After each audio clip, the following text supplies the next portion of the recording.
Bismillahirrahmanirrahim. Assalamu alaikum dear students. I welcome you all to the Orchard Education Systems online classes. Today the day is Thursday and date is 17 December 2020. Our subject is science and I am your subject teacher Rabia Javed. Today's lecture is number 1. Our book name is New Oxford Primary Science. Book pages are 53 to 60. Today our topic is about materials. Let's start our work now. Open your books from page number 53. We shall do our reading today. This is unit number 6, materials. Materials किसी भी चीज़ को मवाद को कहते हैं, किसी भी चीज़ को कहते हैं. आम ज़ुबान में हम इसको चीज़ कहते हैं. ठीक है. कोई भी चीज़ जो मिलके कभी कभी मुख्तलिफ मटीरियल्स मिलके एक और चीज़ भी नई चीज़ भी बना देते हैं. और अक्सर कोई एक सिंगल चीज़ होती है उसको भी हम मटेरियल कह सकते हैं. ठीक है. अब मवाद या मटेरियल या कोई भी चीज़ क्या होती है हम उसके बारे में इस चैप्टर में पढ़ेंगे. In our daily lifes we use many materials. हमारी रोज़ की जो ज़िंदगी है उसके अंदर हम बहुत सी चीज़ें या मवाद या बहुत सी चीज़ें यूज़ करते हैं, बहुत से मादा यूज़ करते हैं. The buildings we live work and play in are made of different materials. अभी जैसे मैंने आपको पहले बताया कि बहुत सारे मटीरियल्स मिलके एक नया मटीरियल भी बना सकते हैं या ऑब्जेक्ट बनाते हैं. जैसे कि जिस बिल्डिंग के अंदर हम रहते हैं, जिस बिल्डिंग के अंदर हम काम करते हैं या उसके अंदर हम खेलते हैं, वो भी मुख्तलिफ मटीरियल्स को मिलाकर बनी होती है. जैसे अगर हम बिल्डिंग को देखें या किसी घर को देखें तो वो किस चीज़ से बना होता है. उसमें यूज़ होते हैं ब्रिक्स, ईंटें यूज़ हुई होती हैं, उसमें जो है मट्टी यूज़ हुई होती है, उसके अंदर रेत यूज़ हुई होती है, उसके अंदर आप देखें फिर पेंट होता है, उसके अलावा उसके अंदर इलेक्ट्रिसिटी की वायर्स होती हैं. डिफरेंट मटेरियल से मिलके आपका घर या कोई भी बिल्डिंग बनी होती है. जैसे कि उसमें जब हम बल्ब्स लगाते हैं तो बल्ब के पीछे भी मुख्तलिफ मटेरियल इस्तेमाल हुआ होता है जिसके ज़रिए वो बिजली हमारे घर तक आ रही होती है. इसी तरह जो हम उसके अलावा जो हमारे लकड़ी है उससे हमने दरवाजे बनाए होते हैं, वो भी एक मटेरियल से दूसरा मटेरियल बना हुआ है. तो इसी तरह वो कह रहे हैं हमारे इर्द गिर्द बहुत से मटेरियल्स होते हैं. So are our clothes, furniture and different kinds of transport. इसी तरह अगर हम देखें तो हमारा कपड़ा भी मटेरियल है, जो हम कपड़े पहनते हैं. हमारे घर में इस्तेमाल होने वाला फर्नीचर जो चीज़ें हैं जिस तरह सोफ़े, बेड, टेबल, कुर्सियाँ, ये सब भी फर्नीचर है और ये भी मटेरियल से बनता है. And different kinds of transport. Transport कहते हैं एक जगह से दूसरी जगह लेके जाने वाली चीज़ को, जिसमें हमारी गाड़ियाँ आ जाती हैं, बाइसाइकिल आ जाते हैं, मोटरसाइकिल्स आ सकते हैं, डिफरेंट चीज़ें. ये भी सब ये भी मटीरियल्स हैं और ये बने भी डिफरेंट मटीरियल से होते हैं. The word material describes what things are made from. Material जो लफ्ज़ है वो बताता है हमें कि वो चीज़ें किस चीज़ से मिलकर बनी हैं. Types of material. अब हम मुख्तलिफ टाइप ऑफ मटीरियल या मवाद के बारे में पढ़ेंगे या चीज़ों के बारे में पढ़ेंगे कि उनकी कौन कौन सी इकसाम हमारे पास होती है. फर्स्ट आप पिक्चर देखें, इसमें वुड बनी है. वुड यानी लकड़ी. लकड़ी से हमारे पास ये भी एक किस्म का मटेरियल है. अब देखें लकड़ी एक सिंपल मटेरियल है जिससे हम बहुत से ऑब्जेक्ट्स या बहुत सी मटेरियल्स बना सकते हैं. जैसे हमारे पास कुर्सी होती है लकड़ी की, फिर दरवाजे होते हैं, खिड़कियाँ होती हैं, हमारी अलमारियाँ होती हैं. मुख्तलिफ़ चीज़ें हम किससे बनाते हैं, वुड से, लकड़ी से. फिर आप देखें मेटल. मेटल यानी स्टील या लोहा, जो भी कोई चीज़ है उससे मिलके बनती है. जिस तरह हमारे पास यहाँ पे इन्होंने कील बनाई हुई है या इसको हम नेल भी कह सकते हैं. उसके अलावा स्टील के ग्लास होते हैं हमारे घर में. उसके अलावा स्टील के टेबल होते हैं, आयरन टेबल होते हैं. मुख्तलिफ़ चीज़ें होती हैं जिनसे हमारी चीज़ें बनती हैं. फिर पेपर आपको पता है आपकी नोटबुक्स पेपर से बनती हैं. उसके अलावा आपके चार्ट्स पेपर के होते हैं, आपके कलर चार्ट्स, और भी बहुत सारी चीज़ें पेपर से बनती हैं. फैब्रिक मतलब कपड़ा.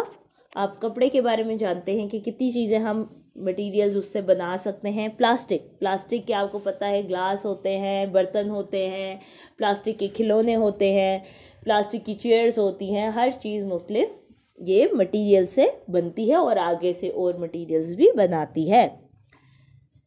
प्रॉपर्टीज ऑफ मटेरियल, प्रॉपर्टीज कहते हैं खसूसियात को, कि उसके अंदर मटेरियल की क्या क्या खसूसियात हो सकती हैं, उसके अंदर क्या क्या क्वालिटीज़ हो सकती हैं। Material have different properties that make them suitable for different use. अब कोई भी मटीरियल, कोई भी चीज़ या मवाद जो होता है वो उसकी बहुत सी मुख्तलिफ खसूसियात होती हैं। अब देखें, लकड़ी की एक खसूसियत नहीं है कि वो सिर्फ दरवाजे बना सकता है, लकड़ी से हम और बहुत से काम कर सकते हैं। उसके अलावा हमारे 100 कामों से, हमारे इवन के जो हमारे पेजेस होते हैं वो भी कहीं ना कहीं लकड़ी से बनकर आते हैं। तो आप यहाँ पे वो यही बता रहे हैं, किसी एक मटेरियल की एक ज़रूरत नहीं होती, उसकी नेचर को देख के, उसकी चीज़ों को देख के, बहुत सारी चीज़ें जिनके बारे में अभी हम पढ़ेंगे, उन खसूसियात को देख के हम बताते हैं कि ये इसके अंदर ये खसूसियत है तो ये इस काम आ सकता है। अब मैं आपको वो आगे बताती जाऊंगी तो आपको ऐसे समझ आती जाएगी। Transparent and OPEC. ओपेक वो होता है जिसके अंदर से रोशनी ना गुजर सके। कोई भी चीज़ जिसके अंदर से रोशनी ना गुजर सके वो ओपेक ऑब्जेक्ट होता है। जैसे कि आपको पता है, लकड़ी अगर आप बल्ब के आगे या लाइट के आगे खड़ी कर दें तो लाइट उस लकड़ी में से नहीं गुजर सकती, वो ओपेक ऑब्जेक्ट है, लकड़ी ओपेक ऑब्जेक्ट है। लेकिन अगर आप वही कोई प्लास्टिक की या प्लास्टिक की कोई चीज़ रख दें जो ट्रांसपेरेंट, यानी जिसके अंदर कोई भी रंग नहीं होता, उसको आप किसी भी उसके लाइट के आगे खड़े करेंगे तो उसके अंदर से वो लाइट मूव करेगी, गुजर जाएगी। तो जिस चीज़ के अंदर से ना गुजर सके वो ओपेक ऑब्जेक्ट होता है, और जिसके अंदर से रोशनी गुजर जाए वो ट्रांसपेरेंट होता है। जैसे आप यहाँ आगे पिक्चर्स देखें, इन्होंने बुक बताई है that is an opaque material, कि बुक के अंदर से आपकी रोशनी या लाइट नहीं गुजर सकती। लेकिन अगर आप नीचे ग्लासेस देखें, इसके अंदर जो शीशा लगा होता है, इस शीशे के अंदर से लाइट गुजारें आप, कोई भी रोशनी आप टॉर्च इसके अंदर लगाएंगे तो वो लाइट इसके अंदर से मूव करके दूसरी तरफ चली जाएगी, लेकिन बुक के अंदर से लाइट कभी भी नहीं जाएगी। ओके, तो अब ये ट्रांसपेरेंट एंड ओपेक ऑब्जेक्ट्स के बारे में हम बता रहे हैं, ये भी खसूसियत है मटीरियल की। Transparent materials like glass allow light through, you can see through them, के जो ट्रांसपेरेंट मटेरियल होते हैं जिस तरह के ग्लास, शीशा, वो आपकी रोशनी को अपने अंदर से गुजरने देता है। ट्रांसपेरेंट वो होते हैं जिनके अंदर से रोशनी गुजर सके, आप उनके अंदर से रोशनी गुजरते हुए देख सकते हैं। Opaque materials like wood do not let any light through. अब ओपेक मटेरियल जिस तरह के लकड़ी, वो अपने अंदर से रोशनी को गुजरने नहीं देती। You can not see through them, you can not see light through them, आप उनके अंदर से लाइट जाते नहीं देख सकते। तो ये हमारे पास एक प्रॉपर्टी आ गई, प्रॉपर्टीज आ गई मटेरियल की, transparent and opaque. Now move to next page, page number 54। Waterproof and absorbent. अब अगली मटेरियल की क्या खसूसियत के बारे में हम बात करेंगे। पहले हमने बात की जिनमें से रोशनी गुजर सकती थी, ट्रांसपेरेंट एंड ओपेक। अब हम बात करेंगे वाटरप्रूफ एंड एब्जॉर्बेंट। वाटरप्रूफ वो चीज़ होती है जिसमें से पानी या कोई भी लिक्विड, पानी जैसी चीज़ या लिक्विड की चीज़ ना गुजर सके। वाटरप्रूफ कहते हैं जिसमें से पानी ना गुजर सके। एब्जॉर्बेंट कहते हैं जिसमें पानी जज्ब हो जाए, जिसमें पानी जज्ब हो जाए उसको कहते हैं एब्जॉर्बेंट, और जिसमें से ना गुजर सके या जज्ब जिसमें ना हो सके उसको वाटरप्रूफ कहते हैं। Waterproof do not soak up water, they are not absorbent. Absorbent कहते हैं जज्ब करने वाले को। वाटरप्रूफ मटेरियल, वाटरप्रूफ जो चीज़ें होती हैं वो पानी को जज्ब नहीं कर सकती, वो एब्जॉर्बेंट या जज्ब करने वाली नहीं होती। वाटरप्रूफ मटेरियल्स में आप पिक्चर्स में देखें, एक ये इन्होंने कोट बनाया हुआ है, उसके बाद इन्होंने ये प्लास्टिक की बोतल बनाई हुई है, फिर इन्होंने ये प्लास्टिक के ग्लव्स बनाए हुए हैं, फिर इन्होंने ये अम्ब्रेला बनाया हुआ है और ये बॉल बनाया हुआ है। ये सारे मटेरियल वाटरप्रूफ हैं जिनके अंदर से पानी नहीं गुजर सकता। आपने अक्सर देखा होगा, आप बॉल अगर बाहर बारिश में पड़ा है, आप उसको उठाएंगे तो वो भारी तो नहीं हो जाता ना कि उसके अंदर पानी चला गया, वो उसी तरह रहता है। लेकिन अगर आप कोई और चीज़ रखेंगे तो वो उसके अंदर पानी जज्ब कर लेगा। जैसे अब आगे मैं बता रही हूँ, एब्जॉर्बेंट मटेरियल सोक अप वाटर, जज्ब करने वाली चीज़ें एब्जॉर्बेंट वो क्या करती हैं, पानी को अपने अंदर जज्ब कर लेती हैं। दे आर नॉट वाटरप्रूफ, वो वाटरप्रूफ नहीं होती जो पानी से बचा सके। एब्जॉर्बेंट मटेरियल्स के अंदर देखें, इन्होंने ये पहले शॉपिंग बैग दिखाया हुआ है, ये कपड़े का सॉरी ये जो है अखबार या किसी भी जो है पेज नुमा कोई शॉपिंग बैग है। इसको अगर आप पानी के अंदर छोड़ेंगे या इसके ऊपर पानी गिरेगा तो पानी इसके अंदर जज्ब कर लेगा। ऐसे ही इन्होंने ये स्पंज बनाया हुआ है जो हम जिससे बर्तन भी धोते हैं, आपने अक्सर अपने घर में इस्तेमाल होता देखा होगा। एक साइड से येलो होता है, एक साइड से ग्रीन होता है। ये भी बर्तन धोने के काम आता है और इसके अंदर पानी जज्ब हो जाता है, इसलिए ये भी एब्जॉर्बेंट मटेरियल है। फिर आगे देखें, ये शर्ट बनी हुई है, जो हमारे कपड़े होते हैं वो अगर बारिश में पड़े रहें तो उनके अंदर भी पानी चला जाता है। ये सब कौन से मटेरियल हैं? Absorbent material. तो अब ये भी देखें, मटेरियल की एक किस्म है जिसमें पानी जा सके और ना जा सके, और ये किस किस काम आते हैं? वाटरप्रूफ मटेरियल हमें पानी से या बचाने के काम आते हैं, जैसे अम्ब्रेला हमें बारिश से महफूज रखता है, ठीक है। इसी तरह जो प्लास्टिक के ग्लव्स हैं वो भी हमें पानी से महफूज रखते हैं। ये भी किसकी खसूसियत है? मटेरियल्स की। अब देखिए next, magnetic and non magnetic. Magnetic कहते हैं मकनातीसी को, जो चीज़ अपनी तरफ खींच ले। अब हमने वो मटेरियल्स बताने हैं जो अपनी तरफ खींचते हैं, और नॉन मैग्नेटिक जो अपनी तरफ नहीं खींचते, वो मटेरियल जो अपनी तरफ नहीं खींच सकते, हम उनके बारे में बताएंगे। मैग्नेटिक मटेरियल्स, मकनातीसी चीज़ें like iron and some kind of steel are attracted two magnets. आप लोगों ने शायद खेला हो मैग्नेट के साथ।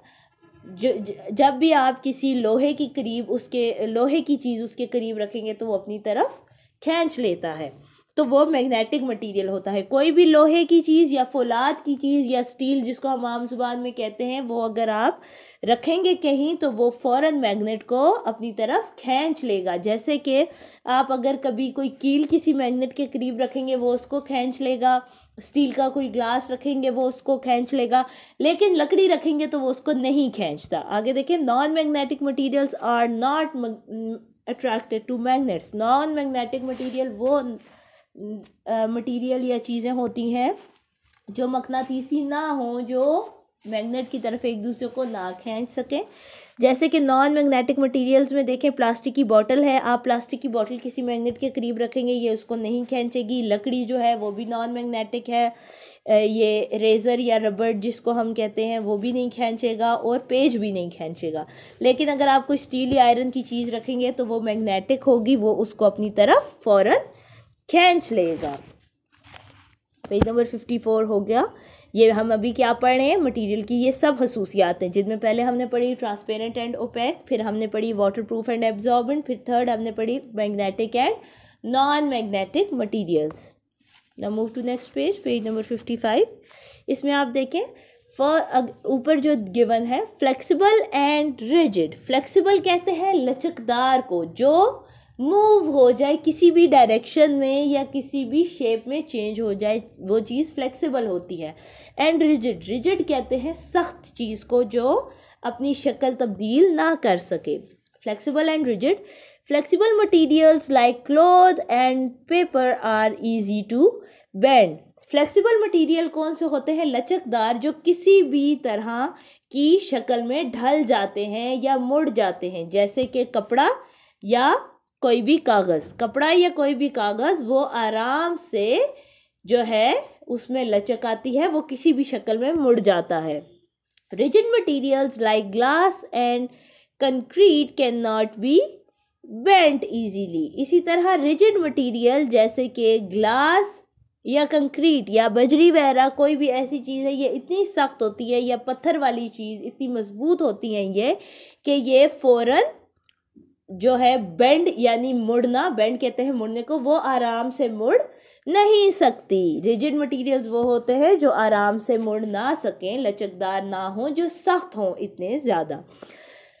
Sometimes the same material, plastic for example, can be flexible or rigid. कभी कभी वो क्या कह रहे हैं कि कुछ मटेरियल्स, कुछ चीज़ें जैसे कि प्लास्टिक जो है वो फ्लेक्सिबल भी होती है, वो रिजिड भी हो जाती है। कभी कभी प्लास्टिक उन्होंने ऐसे होती है, मोल्ड हो जाती है हर चीज़ में, और कभी कभी वो नहीं हो सकती। इसी तरह हमारे पास फ्लेक्सिबल की एग्जांपल में क्लॉथ और पेपर आएंगे, जिनको हम किसी भी शेप में मोड़ें वो मुड़ जाते हैं। जबकि रिजिड मटेरियल्स में कौन से आएंगे, सख्त में ग्लास या बजरी वगैरह जो कि किसी भी शेप में चेंज नहीं होते। स्ट्रॉन्ग और वीक, हार्ड और सॉफ्ट। अब हम बात करें किस खसूसियत की, स्ट्रॉन्ग मजबूत हो या कमज़ोर है, सख्त है या नरम है। Strong and hard materials like rocks and stones are difficult to scratch और ब्रेक। स्क्रैच कहते हैं खुरचना, उसको खुरच के हम जो उतार लें किसी चीज़ को, वो ऐसी नहीं होती। स्ट्रॉन्ग एंड हार्ड मटेरियल्स, मजबूत और सख्त चीज़ें जिस तरह के पत्थर या चट्टानें, वो तोड़नी भी मुश्किल होती है और उनको खुरचना भी मुश्किल होता है, यानी आप उसको थोड़ा थोड़ा खुरच के नहीं ख़त्म कर सकते, वो इतने सख्त होते हैं पत्थर और चट्टानें। सम थिंग्स आर सॉफ्ट, कुछ चीज़ें इतनी नरम होती हैं। Some things can be hard to touch, और कुछ इतनी सख्त होती हैं कि उनको हाथ लगाना भी मुश्किल होता है, बट ईजी टू ब्रेक, लेकिन वो आराम से टूट जाती हैं। जो सॉफ्ट चीज़ें होती हैं वो उनको हाथ लगाना होता तो मुश्किल है, लेकिन वो सॉफ्ट इसलिए कहलाती हैं क्योंकि वो आराम से टूट जाती हैं। For example, a glass jar is week, जैसे कि ग्लास जार या ग्लास का आप कप कह लें, एग्जाम्पल दे दें, या ग्लास आपके घर जो आप शीशे के ग्लास इस्तेमाल करते हैं, वो होते तो सख्त हैं लेकिन वो इतने सॉफ्ट होते हैं कि अगर वो आपके हाथ से गिरें तो नीचे गिर के वो टूट जाते हैं, वो फ़ौरन टूट के टुकड़े टुकड़े हो जाते हैं। If it is dropped it will break, अगर ये ग्लास के कोई भी चीज़ आपके हाथ से गिरे तो वो आराम से टूट जाती है, तो इसलिए इसको सॉफ्ट कहा जाता है कि ये सॉफ्ट मटेरियल है।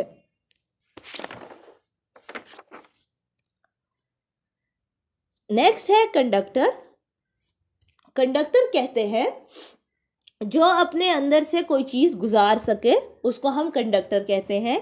जैसे कि यहाँ पे हीट की बात की है, अगर कोई चीज़ हीट कंडक्टर है तो इसका मतलब है उसके अंदर से हीट गुजर सकती है, ठीक है। अगर वो इलेक्ट्रिसिटी कंडक्टर है तो इसका मतलब उसमें से बिजली गुजर सकती है, ठीक है। तो कंडक्टर किसी भी उस चीज़ के साथ लगाते हैं जिसके अंदर से वो चीज़ गुजर सके। जैसे अगर मैं हीट कंडक्टर कह रही हूँ, इसका मतलब है कि उसके अंदर से गर्मी या गर्म चीज़ें गुजर सकती हैं। Some materials like metals are good conductors of heat, कुछ चीज़ें जैसे कि मेटल, लोहा वगैरह जो है वो किस चीज़ के गुड कंडक्टर हैं, are good conductor of heat, वो गर्मी के अच्छे कंडक्टर्स हैं, उनके बीच में से गर्माइश गुजर सकती है। This means heat can travel through them easily, इसका मतलब है कि उनके अंदर से गर्मी जो है वो आराम से गुजर सकती है। आगे पिक्चर देखें, a metal sauce pan heats up it's content quickly. आप कभी मेटल का सॉस पैन या कोई फ्राइंग पैन रखते हैं चूल्हे के ऊपर तो वो फ़ौरन गर्म हो जाता है। आप उसको हाथ लगाएं किसी कढ़ाई को या किसी भी फ्राइंग पैन को, आपने घर में देखा होगा, आप हाथ लगाएं तो वो फ़ौरन आग के ऊपर हो तो वो फ़ौरन जलता है हाथ, क्योंकि ये गुड कंडक्टर है। स्टील गुड कंडक्टर होता है इलेक्ट्रिसिटी का, हीट का। नेक्स्ट पेज देखें, some materials are also good conductor of electricity, कुछ मटीरियल जो होते हैं वो इलेक्ट्रिसिटी यानी बिजली गुजारने के अच्छे कंडक्टर होते हैं, मतलब उनके अंदर से बिजली आराम से गुजर सकती है। पहले हमने कंडक्टर ऑफ हीट की बात की, गुड कंडक्टर ऑफ हीट के अंदर से आग या गर्माइश गुजर सकती है। अब हम गुड कंडक्टर ऑफ इलेक्ट्रिसिटी की बात कर रहे हैं तो उसके अंदर क्या होगा कि आपकी बिजली उसके अंदर से गुजर सकेगी। Materials like would and plastic are insulators, material ऐसी चीज़ें जैसे कि would and plastic are insulator, जिसके अंदर आपकी लकड़ी और प्लास्टिक जो है वो क्या होते हैं, इंसुलेटर होते हैं। इंसुलेटर वो होते हैं जिनके अंदर से वो ना गुजर सके। कंडक्टर के अंदर से वो चीज़ गुजर सकती है, इंसुलेटर के अंदर से वो चीज़ नहीं गुजर सकती। मटीरियल्स ऐसी चीज़ें जैसे कि वुड एंड प्लास्टिक, लकड़ी और प्लास्टिक की चीज़ें जो हैं वो इंसुलेटर होती हैं, उनके अंदर से बिजली नहीं गुजर सकती, इसलिए उनको इंसुलेटर कहते हैं। जो कंडक्टर होता है उसके अंदर से गुजर सकती है बिजली या हीट, लेकिन जो इंसुलेटर होता है उसके अंदर से बिजली या हीट गुजर नहीं सकती। तो यहाँ पे वो बता रहे हैं प्लास्टिक और लकड़ी की जो चीज़ें होती हैं उनके अंदर से बिजली नहीं गुजर सकती, उनको इंसुलेटर्स कहते हैं। Insulators do not allow electricity और heat to pass through them, insulator अपने अंदर से ना बिजली गुजरने देती है ना गर्माइश गुजरने देती है। You will learn more about these in unit 8। अब हम इसके बारे में मज़ीद यूनिट 8 के अंदर इंशाल्लाह पढ़ेंगे जब हम उस तक पहुँचेंगे। आज के लिए आपका लेक्चर यहीं पे एंड होता है। इंशाल्लाह हम नेक्स्ट लेक्चर में यहाँ से आगे चैप्टर को कंप्लीट करेंगे और फिर उसकी एक्सरसाइज करेंगे। तब तक आपने अच्छी तरह ये सब चीज़ें रीड करके लर्न करनी है और आपने अच्छी तरह इसको पढ़ना है। ओके क्लास, टेक केयर, अल्लाह हाफिज़।